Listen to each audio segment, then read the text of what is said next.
Setelah lebih dari 2 pekan perang terjadi di Severodonetsk, Oblast Provinsi Luhansk, Ukraina, pasukan pemberontak pro-Rusia, Republik Rakyat Luhansk berhasil mengepung wilayah Metioklkin. Dilansir Viva Militer dari kantor berita Rusia, TASS, pasukan pemberontak Republik Rakyat Luhansk dikabarkan mampu membuat unit militer Ukraina dari Batalion Pertahanan Wilayah kedua 4 anggota. Dilansir Viva Militer dari kantor berita Rusia, TASS, pasukan pemberontak Republik Rakyat Luhansk dikabarkan mampu membuat unit militer Ukraina dari Batalion Pertahanan Wilayah ke-24 Angkatan Darat Ukraina, Batalion Aidar tersebut. Tak hanya berisi pasukan organik saja, dalam unit tersebut juga disebut terdiri dari sejumlah tentara bayaran Ukraina. Penyerahan diri prajurit Batalion Aidar telah memuluskan laju pasukan angkatan bersenjata Federasi Rusia dan pemberontak LPR untuk merengsek ke Severodonetsk. Pasukan dari Batalion Aidar sebelumnya bertahan habis-habisan di pabrik kimia azot yang terletak di Severodonetsk. Pasca pengepungan, pasukan LPR sempat melakukan negosiasi dengan Batalion Aidar pada Minggu 19 Juni 2022. Sayangnya negosiasi itu menemui jalan buntu. Mentoknya proses negosiasi disinyalir akibat adanya provokasi dari tentara bayaran asing yang berada di unit Batalion Aidar. Negosiasi dengan pasukan Ukraina di pabrik azot sejauh ini tidak berhasil. Mereka tidak memulai untuk keluar dan menyerah. Akan tetapi proses pembicaraan terus berlanjut, kata perwira LPR itu. Mereka tentara bayaran asing menghalangi proses negosiasi, jadi kami masih menunggu, ucapnya. Pada Sabtu 18 Juni 2022, pasukan pemberontak LPR menyatakan bahwa Batalion Aidar termasuk pada komandannya telah menyerah. Kabar ini juga telah dikonfirmasi oleh delegasi LPR untuk Rusia, Rodion Mirosny. Pasukan neonazi Ukraina atau Rusia Sarlichik fitnah militer Rusia. Sebuah informasi penting dirilis oleh Pusat Manajemen Pertahanan Nasional Rusia terkait siasat licik yang digunakan pasukan neonazi Ukraina. Unit militer ultranasionalis Ukraina dilaporkan telah menanam sejumlah ranjau di wilayah Republik Rakyat Donetsk. Dikutip Viva Militer dari kantor berita Rusia TASS, Kepala Pusat Manajemen Pertahanan Nasional Rusia, Kolonel Jenderal Mikhail Mizintsev memberikan pernyataan terhadap strategi licik yang digunakan oleh pasukan neonazi Ukraina. Dalam keterangannya, Mizintsev menyebut bahwa pasukan neonazi Ukraina telah meletakkan sejumlah ranjau di bawah rel kereta api dan jembatan yang berada di Sungai Sukhoi Torats, Oblast Donetsk. Pasukan neonazi Ukraina diketahui memiliki rencana untuk meledakkan kedua infrastruktur dan melancarkan fitnah kepada pasukan angkatan bersenjata Federasi Rusia. Neonazi dari unit bersenjata Ukraina telah menanam ranjau di rel kereta dan jembatan motor Sungai Sukhoi Torats di Slaviansk, ujar Mizintsev. Mereka berencana meledakkannya untuk menuduh pasukan Rusia melakukan itu, katanya. Tak hanya itu, Mizintsev juga membongkar fakta bahwa pasukan nasionalis Ukraina juga telah memaksa para pengungsi yang berlindung di sejumlah tempat untuk angkat kaki. Ancaman kekerasan dilakukan para pasukan nasionalis Ukraina kepada para pengungsi yang berada di wilayah Kharkiv. Setelah mengusir para pengungsi, pasukan nasionalis Ukraina menjadikan sekolah hingga rumah sakit sebagai benteng dan gudang amunisi. Milisi dari Batalion Nasionalis telah mendirikan benteng dan gudang amunisi di gedung rumah sakit anak untuk penyakit menular nomor 22 di Kharkiv, kata Mizintsev melanjutkan. Sistem artileri telah dikerahkan di wilayah yang berdekatan, petugas rumah sakit dan seluruh warga sipil, termasuk anak-anak yang sakit terpaksa meninggalkan fasilitas medis di bawah ancaman kekerasan fisik, ucapnya.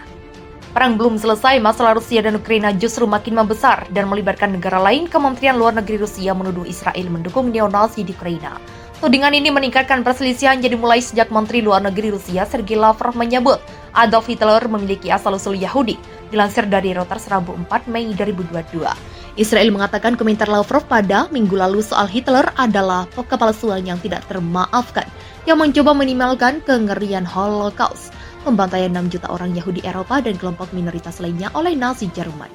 Para pemimpin dari beberapa negara barat juga mencela Lavrov yang diminta penjelasan bagaimana Rusia dapat mengejar tujuannya untuk mendenazifikasi Ukraina ketika Presiden Volodymyr Zelensky sendiri adalah seorang Yahudi.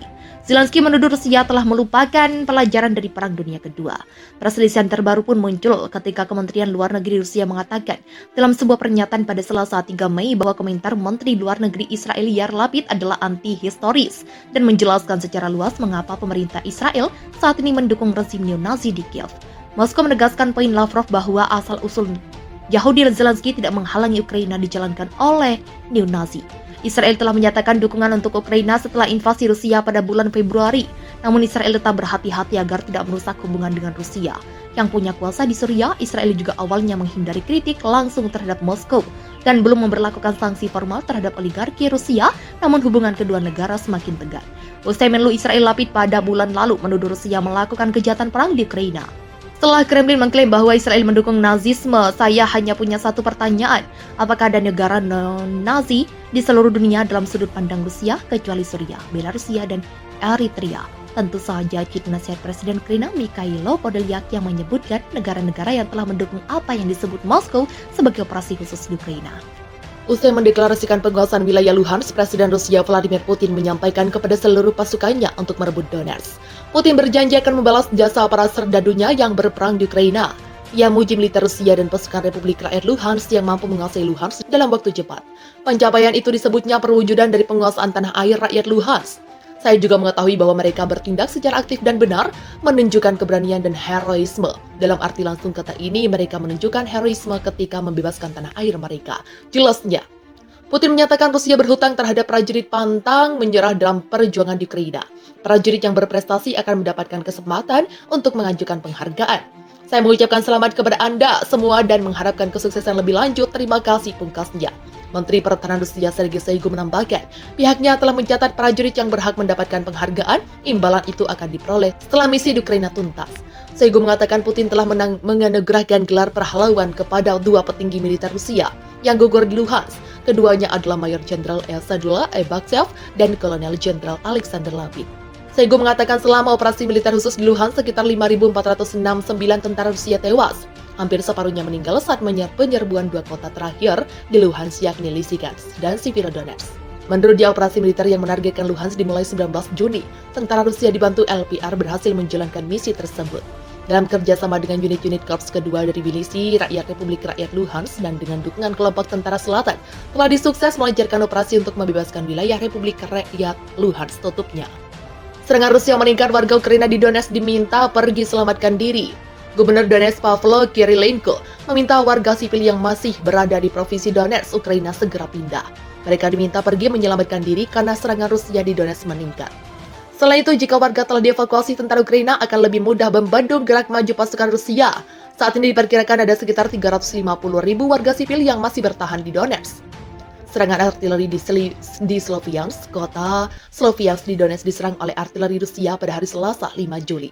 Hal ini disampaikan oleh wali kota Sloviansk, Vadim Lyaks, melalui media sosial Facebook. Beberapa jam sebelum serangan terakhir, dia meminta masyarakat segera mengevakuasi diri.